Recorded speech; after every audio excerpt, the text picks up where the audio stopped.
welcome to We're Not Wizards. We are the best, but not wizards. Enjoy the show!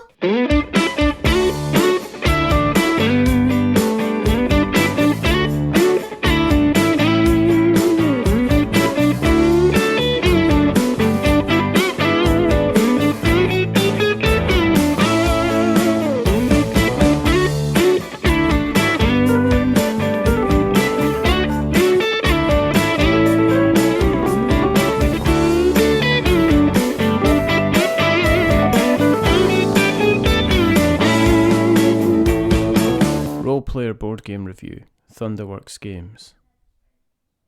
The notification ping sounds for the fourth time as you stand in front of the mirror in your third outfit change for the last 20 minutes. The bed and floor look like someone set off some kind of glitter bomb in the room. If glitter was a mixture of chainmail, leather armour, boots and swords, you move your foot slightly to steady yourself and you stand fairly heavily on a six-sided dice, comically showing the number 1 and laughing as you critically fail. This causes you to fall backwards, grab a blanket on your bed and pull the entire contents on top of you, including the once again pinging phone. It lands gracefully and predictably on your face, and you're able to read the previous 4 sent messages. They're short and concise. We're in the tavern. Where are you? We're going into the basement. Where are you? There's some rats in here. Where are you? There's a huge rat in here. Where the hell are you? You sigh, because as everyone knows, you take role-player games very seriously and you just can't rush character creation. Role-player is a dice manipulation game with a chance to purchase variable player powers and set collection in order to influence your final scoring. Role-player has a few things going when you first play. Firstly, there's the dice selection piece when you're choosing dice from a limited pool to add to your character sheet, and depending on where you place these dice, you'll then be able to change or move them accordingly. Powers include being able to change the values of the dice to physically swapping them with others on your mat. And you can switch dice to the opposite side or re-roll the dice entirely, and you can take a bonus that will mean the items will cost less in the store. It all depends on where you're choosing to place your hard-earned dice. Since you're all choosing from the same set of dice, there can be options to try and scupper other players as you go. Then you move on to the shop phase, where you'll be given a chance to buy equipment, armour, traits and buy orders based on who took the lowest value dice in the previous segment. All of the equipment comes at a cost.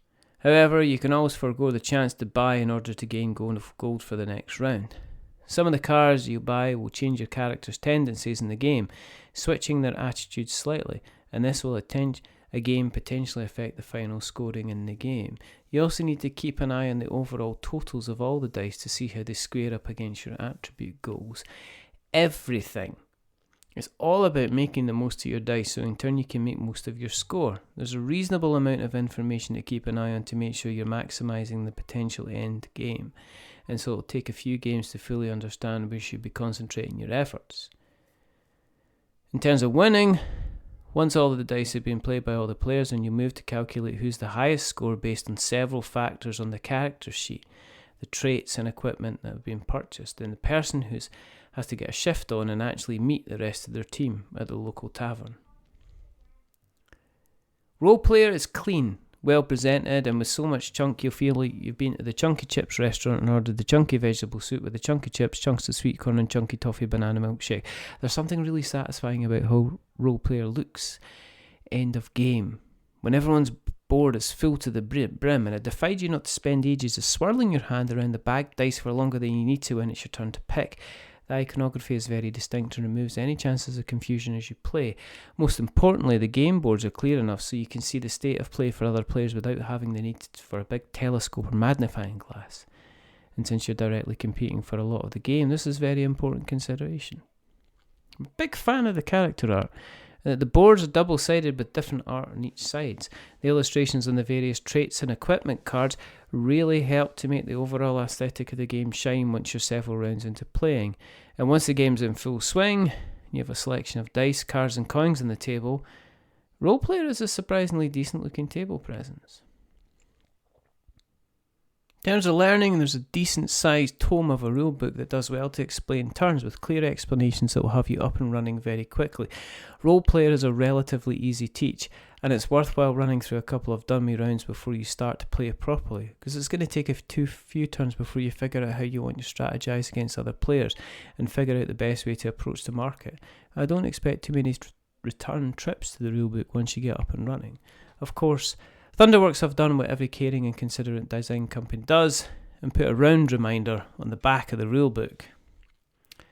You'll be looking at about an hour to play a game at smaller numbers, but I can see higher player numbers creeping towards 90 minutes to 2 hours before they're finished.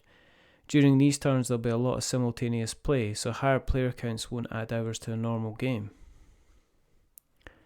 In terms of my final thoughts, well, I don't think I've encountered a game which is all about the stats of the player that you play, but doesn't actually involve you stepping out of character creation part of the game. On paper, it maybe shouldn't work. I mean, how interesting and gripping would it be to create a roleplay character? Surely the randomness of the dice itself is going to kill off any potential fun. Luckily, there are a couple of other things that do work in its favour. The first being that the game is all about both mitigating results and manipulating dice rolls in order to achieve the required stats that you've been dealt. It means that any given game there's a subtle difference in what players are trying to achieve, be that trying to gather certain coloured class dice for scoring, or where on the attribute board you'll need to be placing the dice. The addition of the marketplace also allows players to gain points away from the character board. And this is something important considering the entire game is based around random rolls and how you as a player do best with the dice you've been chosen. Secondly, Roleplayer offers randomness on repeated plays with class, backstory and alignment cards that will change on every game. This means that no two games of Roleplayer are ever really going to be totally the same, with your goals changing every time you play, and so you can quite comfortably sit a new player down with an experienced player, safe in the knowledge that the game offers a level playing field. I also appreciate that there's a competitive game where you're actively able to influence the actions of others and in some ways make life more difficult for them as they try to achieve their character stats. It makes a change from a 4-player solo game where they only interact at the end of the game and the winner has gained the crown because they know how the system works and the best way to score points. Honestly, I'm struggling to find something I don't like about it. I guess not being able to use skills again once they've done can be frustrating. If you don't like dice, then you might not like this. Those expecting some actual combat might be disappointed. Don't know. I think Thunderworks might have rolled a 6 with this one. Any tips? Make sure you collect your gold where you can. There are several points in the game that you can, and they can really be a game changer in helping you to buy the right equipment and collect the right sets of armour for big point games. This review is based on the retail version of the game provided to us by the designer and publisher. We're not paid for this review. We give a general overview of the gameplay, and so not all the mechanical aspects of the game can be mentioned. The majority of games that we play are going to take a reasonable number of sessions and playthroughs to fully understand every possibility that they offer. We hope this write-up gives you an idea of whether or not this game is something you'll consider playing or even add to your collection. Our 6 degrees of expectation have been written to make it easier for you to find out what is important to you as a player. Even if we don't like something, hopefully it helps you decide if it's something that you would find out more about. We always suggest you check out a gameplay video to give you a better understanding of the game as it's played. If you want to read this version of the review, you can find it on our website, we'renotwizards.co.uk. Thank you for listening, and goodbye.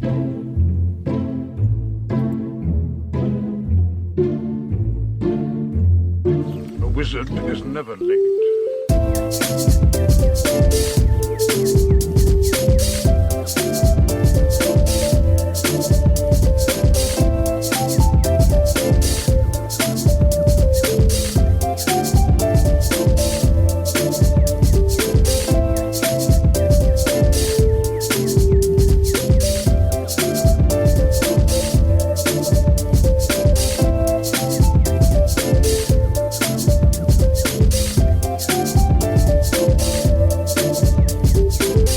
Nor is he early. He arrives precisely when he means to.